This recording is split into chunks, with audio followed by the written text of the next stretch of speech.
우리가 지난 시간까지 살펴보았던 내용은 7장, 8장에서 이스라엘 백성들이 아이성 전투를 치르는 장면을 살펴보았습니다. 두 장씩이나 걸쳐서 기록되어진 이유는 첫 번째 전투에서 실패를 경험했던 이스라엘 백성들에게 하나님께서 어떻게 하면 다시 승리를 이끄시는가에 대한 이야기를 보여주시기 위하여서 이렇게 말씀이 두 부분으로 나누어져 있는 것입니다. 우리가 언제나 승리한다라고 그런 마음이 있을 때에 넘어질까 조심해야 됩니다. 야고보서 1장 14절과 15절 말씀에 오직 각 사람이 시험을 받는 것은 자기 욕심에 끌려 미혹됨이니 욕심이 잉태한 즉 죄를 낳고 죄가 장성한 즉 사망을 낳는다 라고 그렇게 말씀하십니다. 우리가 잘 알고 있는 것처럼 여리고성 전투에서 크게 승리했던 이스라엘 백성들은 아이성 전투 정도야 라고 생각했습니다. 그리고 이 3,000명만 올라갔다가 크게 실패를 경험하고 하나님 앞에 마음이 녹았다라고 그렇게 표현되어지고 있죠. 그 이스라엘 백성들은 결국엔 하나님 앞에 부르짖음으로 말미암아 하나님께로 돌아감으로 말미암아 하나님으로 말미암아 그들은 다시 이 전쟁에서 승리하게 하는, 하나님만을 의지하고 바라봐야 된다라고 하는 사실을 철저하게 경험으로 알게 된 그런 이야기를 보여주고 있습니다. 그런데요, 오늘 본 말씀 9장 이야기는 또 다른 시험의 형태를 우리에게 보여주고 있습니다. 하나님의 은혜의 시간들을 보내고 있었던 이스라엘 백성들입니다. 9장 1절에 보시면 이 일 후에 라고 말합니다. 이스라엘 백성들이 여리고성을 점령한 일과 또한 아이성 전투에서 승리하고 그 전투에서 크게 승리했던 사건에 대해서 소문이 퍼지기 시작한 것이죠. 오늘 본문 말씀인 3절 말씀에도 비슷한 이야기가 시작되어지고 있습니다. 기브온 주민들이 여호수아가 여리고와 아이에 행한 일을 어떻게 했다고요? 듣고라고 말합니다. 소문이 퍼지기 시작했는데 하나님과 함께하는 이스라엘 백성들이 가는 곳곳마다 승리가 있다라고 하는 소문이 퍼지게 된 것이죠.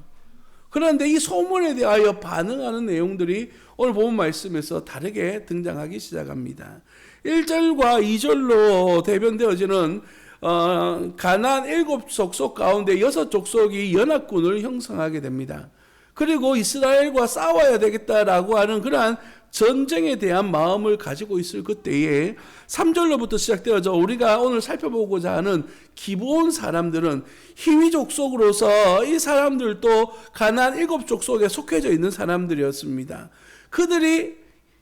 그들은 이러한 일들에 대하여서 전쟁을 치르는 것이 아니라 화친하는 방법을 통하여서 그들이 살고자 하는 그런 마음들을 가지게 됩니다.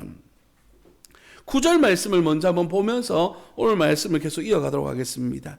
그들이 여호수아에게 대답하되 종들은 당신의 하나님 여호와의 이름으로 말미암아 심히 먼 나라에서 왔사오니 이는 우리가 그의 소문과 그가 애굽에서 행하신 모든 일을 들었으며 라고 말합니다. 오늘 본 말씀은 계속 듣다라고 하는 단어가 반복되어져 나옵니다. 우리가 하나님의 말씀을 듣는 사람들입니다. 그리고 그 말씀에 대하여 반응하며 살아가는 사람들인데 오늘 본 말씀에 이 가나안 6족속들은요 하나님의 말씀에 대하여 거부 반응을 일으킵니다. 하나님과 싸워서 우리 자신의 것들을 지켜내야 되겠다라고 하는 그런 굳은 의지를 가지고 있는 것이죠. 그런가 하면 오늘 본 말씀에 등장하는 기브온 사람들은 하나님의 말씀을 듣고 하나님에 대한 이야기를 듣고 그들에게 하나님에게로 항복하여 나아가야 되겠다라고 하는 삶의 결정을 내리게 됩니다. 사랑하는 성도 여러분, 여러분들은 하나님의 말씀을 듣고 어떤 결정들을 내리시고 오늘 이 자리에 나와 계십니까? 말씀을 들었으니까 오늘 한 주간 또 편안하게 살 수 있겠구나. 교회 나오는 것이 하나의 시간적인 의무의 시간이지 않습니까? 마치 안 오면 뭔가 내게 큰 일이 일어날 것 같은 주술적 의미를 가지고 교회 나오고 있지는 않은가요? 우리는 예배를 드리고 신앙생활을 하는 것은 이런 의미가 아닙니다. 오직 하나님을 향한 간절한 소망과 주님께 모든 소망이 있음을 깨닫고 그분께로 나아가는 과정을 가지는 것이죠. 이것이 우리가 드려지는 참 예배의 모습인 것입니다. 오늘 본문 말씀을 들었던, 본문 말씀의 이야기를 들었던 사람들이 이렇게 반응합니다. 1절에 보시면 이 일 후에 요단 서쪽 산지와 평지와 레바논 앞 대해 연안에 있는 헷 사람과 아모리 사람과 가나안 사람, 브리스 사람과 히위 사람과 여부스 사람의 모든 왕들이라고 말합니다. 그들이 들었습니다. 그리고 어떻게 반응합니까? 2절에 모여서 일심으로 한 마음을 품었습니다. 한 마음 품는 것까지는 좋았는데 2절 하반절에 맞서 싸우려 하더라 라고 말하죠. 듣고 모여서 하나님을 대적하고 있습니다. 그런데요, 오늘 본 말씀에 있는 이들은 하나님의 말씀을 듣고 살고자 노력하는 모습들을 보입니다. 그들은 어떻게 나아가고 있습니까? 4절 말씀에 보니까 꾀를 내어 사신의 모양을 꾸미되 헤어진 전대와 헤어지고 찢어져서 기운 가죽 부대를 나귀에 싣고 라고 그렇게 말하고 있습니다. 이들이 말하고 있는 꾀를 내다라고 하는 단어는 긍정적인 의미로서 이런 의미를 가지고 있습니다. 신중하게, 지혜롭게 이런 뜻을 가지고 있는 것이죠. 꾀를 내다라고 하는 이런 의미는 하나님의 말씀, 하나님에 대해서 들어보니까 그들 가운데도 멸망이 다가오고 있는 거예요. 그래서 그들에게 어떻게 하면 우리가 살 수 있을까라고 하는 꾀를 내기 시작한 것이죠. 그 꾀의 내용이 어떤 것입니까? 그들과 화친하기를 원하는 겁니다. 6절입니다. 그들이 길갈 진영으로 가서 여호수아에게 이르러 그와 이스라엘 사람들에게 이르되 우리는 먼 나라에서 왔나이다. 이제 우리와 조약을 맺읍시다 라고 그렇게 요청을 합니다. 여호수아와 그 백성들이 바보는 아닙니다. 뭐라고 이야기합니까? 이스라엘 사람들이 히위 사람에게 이르되 너희가 우리 가운데에 거주하는 듯하니 우리가 어떻게 너희와 조약을 맺을 수 있으랴 하나 라고 말합니다. 이게 무슨 이야기냐면 그 신명기 말씀에 나오는 신명기 20장에 나오는 전쟁에 관한 이야기예요. 바로 옆에 있는 나라들 가나안 땅에 있는 7 족속은 어떻게 해야 된다고요? 진멸, 모두를 죽여서 그들 가운데 거룩함을 유지하도록 하는 거예요. 왜냐하면 신명기 7장 4절 말씀에 그가 내 아들을 유혹하여 그가 여호와를 떠나고 다른 신들을 섬기게 하므로 여호와께서 너희에게 진노하사 갑자기 너희를 멸하실 것입니다 라고 말씀하죠.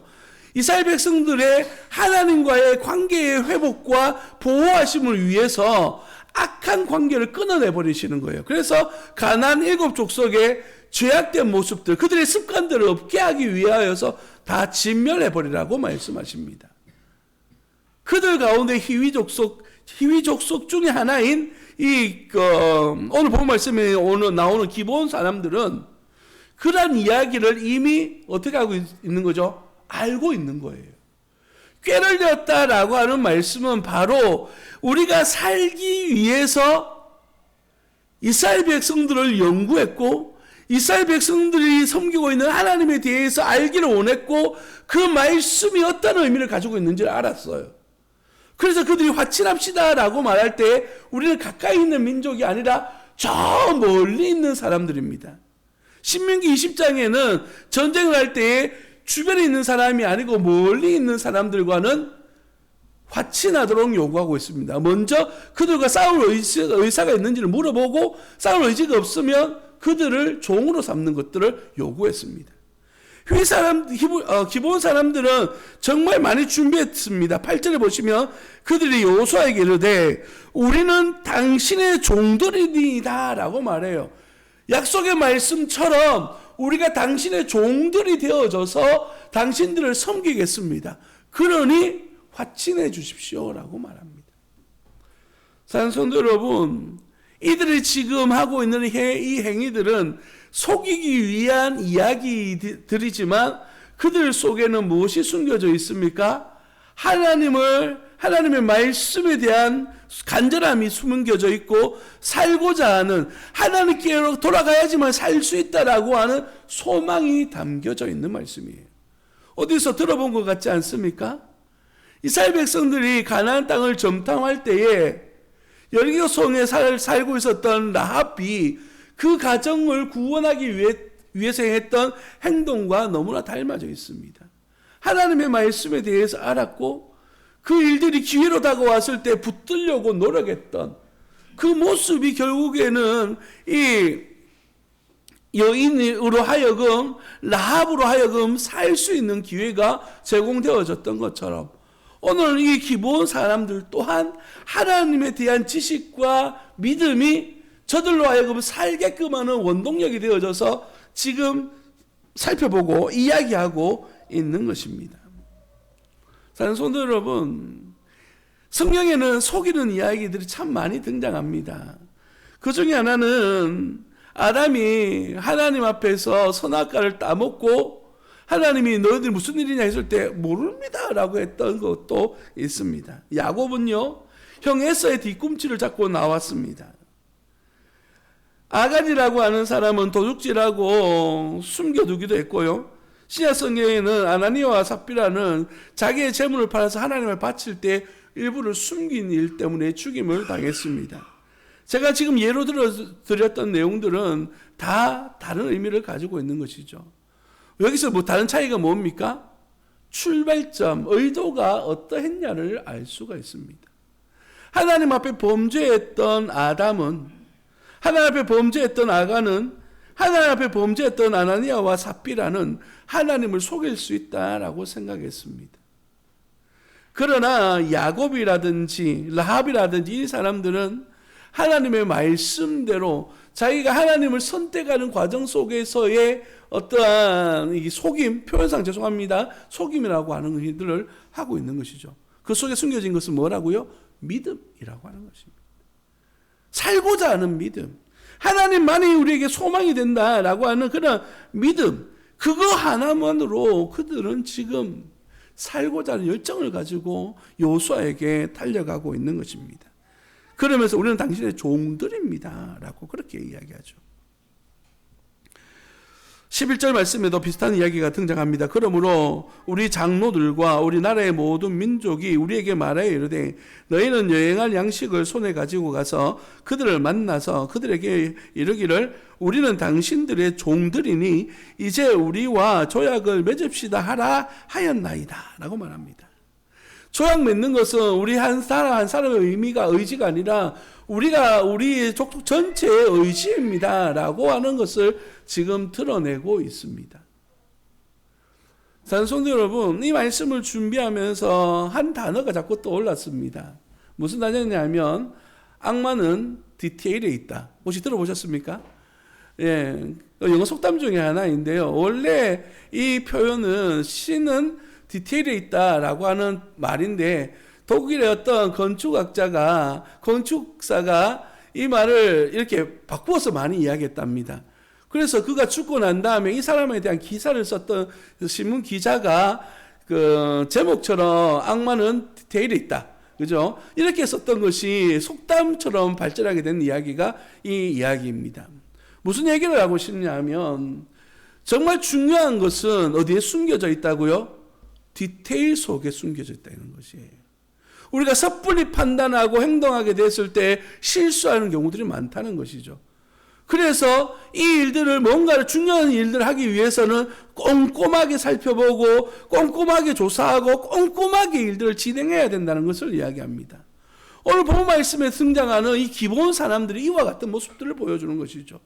살기 위해서 하는 행동들은 단순하게 행동하지 않습니다.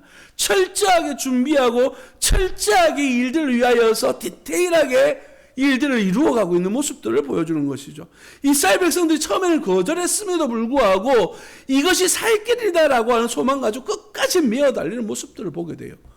그런데 이스라엘 백성들은 어떻습니까? 14절로 넘어가 보겠습니다. 무리가 그들의 양식을 취하고는 어떻게 할지를 여호와께 묻지 아니하고 라고 말합니다. 방금 말씀드렸습니다만 시작할 때 말씀드렸습니다만은 이 7장과 8장에 있어서 이스라엘 백성들이 실패했던 이유는 하나님 앞에 묻지 않았기 때문입니다. 하나님의 인도하심을 받지 않았기 때문이에요. 이들 백성들이 오늘 본문 말씀에서도 하나님 앞에 질문하고 하나님의 인도하심을 받아야 되는데 이스라엘 백성들은 그렇지 못했어요. 디테일이 없습니다. 하나님을 향한 간절한 소망이 없는 거예요. 기본 사람들과 너무나 다른 모습들을 보여줍니다. 여기서 하나 더 물어보겠습니다. 그 결과가 어떻게 되어졌습니까? 기본 사람들은요, 이스라엘 백성들과 함께하게 되어졌습니다. 그들은 결국에는 공동체로 받아들여져서 나중에는 그 성전을 섬기는 이들로 살게 됩니다. 결국에는 이들이 하나님의 은혜를 경험하면서 하나님의 성전 섬기는 이들이 되어진 된 것이죠. 복을 받게 되었고 은혜를 누리게 됩니다. 그들은 그들의 믿음 때문에 하나님의 은혜를 경험하게 돼요. 그러나 이스라엘 백성들은 다시 한 번 더 이 시험에 넘어지게 되는 모습들을 보게 되죠. 하나님께서 그들에 대하여 심판하시거나 아간의 죄처럼 하나님께서 이스라엘 백성들에 대하여 그 죄가를 물으시지는 않습니다. 왜요? 이 모든 일들이 어쩌면 하나님의 의도되어진 바가 있을 수도 있기 때문입니다. 이 말씀에 오해가 없기를 바라는 것은 이들 기본 사람들도 라합도 구원받는 것은 하나님의 뜻일까요? 하나님의 뜻이 아닐까요? 하나님의 뜻이에요. 모든 이들이 구원받기를 원하시는 것이 하나님의 마음이에요. 그런데 그들이 구원받지 못하는 이유는 무엇입니까? 저들의 죄 속에 빠져서 하나님을 알고자 하는 지식이 없기 때문입니다. 멸망당했던 그 여리고성을, 죄송합니다. 여리고성이 아니고 갑자기 그 성 이름이 생각이 안 납니다. 불과 유황으로 멸망했던 소돔과 고모라. 가끔 이럴 때가 있습니다. 소돔과 고모라 성이 왜 멸망을 당했습니까? 하나님께서 이 아브라함을 통하여서 기도하게 하시고 그 성 가운데에 의로운 사람 10명만 있어도 구원받을 수 있는 하나님의 은혜가 있었음에도 불구하고 그들은 심판당합니다. 왜요? 그들 가운데 의인이 없기 때문이에요. 하나님을 아는 사람들이 없기 때문입니다. 하나님을 알고자 하는 의지가 없는 사람들이에요. 지금 본문 말씀에 등장했던 이스라엘 사람들, 이들이 정착하고 난 다음 가나안에서 하나님의 복을 누려요. 그런데 그들은 결과적으로 어떻게 됩니까? 멸망당합니다. 북이스라엘 남유다가 멸망당한 이유가 뭡니까? 하나님에 대한 지식을 잊어버리고 하나님에 대한 생각을 버려버리고 우상 속에 빠져들고 아수르를 의지하고 애굽을 의지하다 결국 멸망당한 것 아닙니까? 하나님을 잃어버리면 결국 멸망당하는 거예요. 하나님의 백성이라 할지라도 멸망당하는 것이죠. 오늘 우리에게 주시는 교훈은 그렇습니다. 우리가 살고자 한다면 하나님을 붙드는 것밖에 없는 거예요. 어떻게 붙들어야 된다고요? 기본 사람들처럼 디테일하게 하나님에 대한 지식을 가지고 하나님을 알고자 하는 간절한 소망을 품고 하나님께로 나아가는 것밖에 우리에게 살 길이 없는 거예요. 악한 마귀는요, 우는 사자처럼 삼킬 자를 두루 찾는답니다. 할 수만 있다면 믿음의 성도들까지도 넘어뜨리게 하는 것이 마귀의 일입니다. 그래서 마귀가 주는 시험을 우리 뭐라고 부르죠? 유혹이라고 부릅니다. 먹음직스럽고 보암직스러운 것. 하나님에 대한 간절한 소망이 없으면 넘어질 수밖에 없는 그러한 것들을 가지고 오는 것이 마귀가 하는 일이에요. 그래서 우리는 우리의 마음을 다하여서 하나님을 향한 간절한 소망을 가지고 있어야 됩니다. 오늘 14절에서 우리에게 교훈하고 있는 것처럼 어떻게 할지 여호와께 묻지 않았던 이 이스라엘 백성들처럼 우리도 하나님께로 더 가까이 나아가지 못하고 하나님을 소망하지 못하고 하나님께로 나아가는 모습이 없다면 우리도 이들과 별반 다르지 않다는 것이죠. 사랑하는 성도 여러분, 우리에게 주시는 하나님의 은혜의 말씀, 우리의 은혜의 삶은 우리가 가지고 있는 자유의지, 하나님이 주신 선물을 이용해서 우리는 어떻게 살아가야 된다고요? 하나님을 알기를 원하는 데 사용되어져야 된다는 것이에요.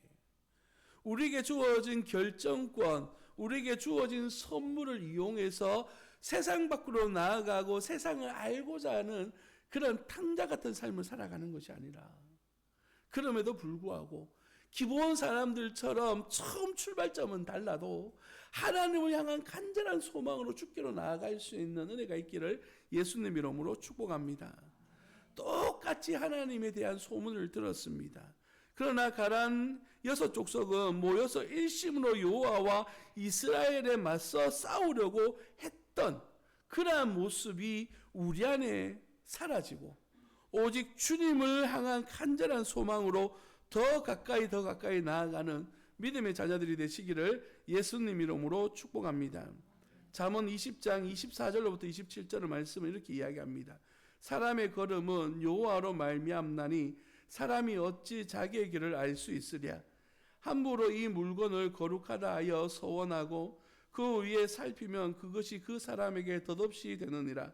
지혜로운 왕은 악인들을 키질하며 타작하는 바퀴를 그들 위에 굴리느니라. 사람의 영혼은 여호와의 등불이라. 사람의 깊은 속을 살피느니라. 아멘. 하나님을 향한 간절한 소망과 기도 없으면 우리는 넘어질 수밖에 없는 존재들입니다. 오늘 본문 말씀 속에 등장하는 기본 사람들처럼 오직 하나님을 향한 디테일한 믿음과 신앙을 가지고 승리하며 살아가시는 복된 자녀 되시기를 예수님 이름으로 축복합니다. 기도하겠습니다.